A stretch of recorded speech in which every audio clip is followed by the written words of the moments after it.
કરી યાદે રસ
સવારે આવજો.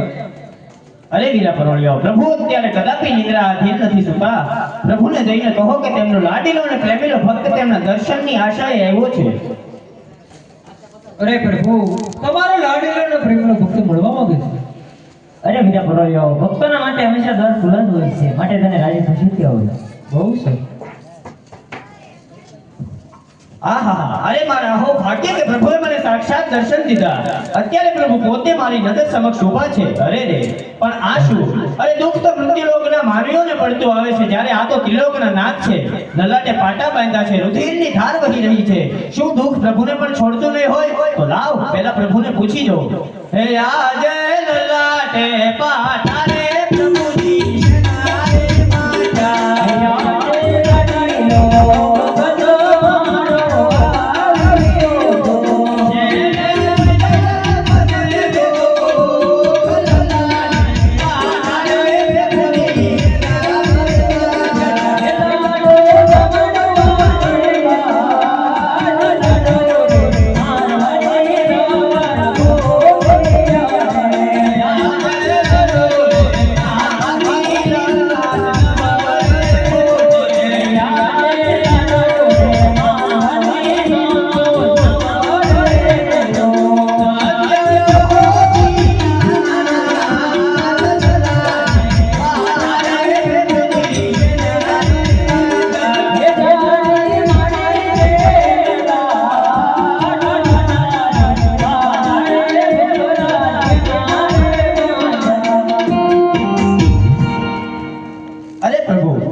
મારો આટલો ગુનો માફ કરો મારા નાથ.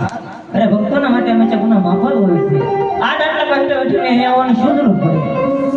અરે મારા નાથ, હું અહીં એક મારા સ્વાર્થ અને એક પરમાર્થ કાજે આવ્યો છું.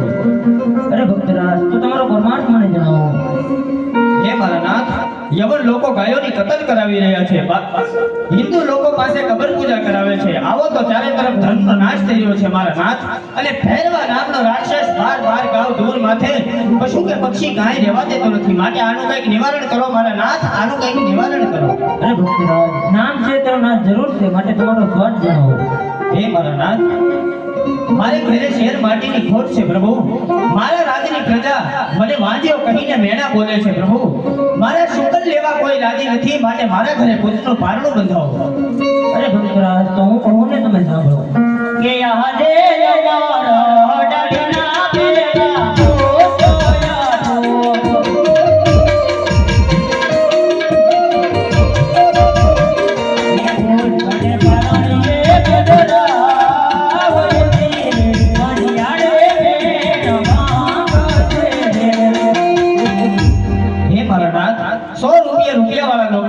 એક દીકરા વાળા નો કહેવાય. અને હું આવા પુત્રની લાલચે તમારી પાસે નહોતો આવ્યો મારા નાથ. માટે જો પુત્ર આપો જ હોય તો જગતમાં પૂજવા લાયક અને આપ શરીફો આપો મારા નાથ, આપ શરીફો આપો. અરે ભક્તરાજ, તમે તો મને જ માંગી લીધો, તો હું કહું ને તમે સાંભળો કે આજે અમારા ડગના દીકરા તો જોયા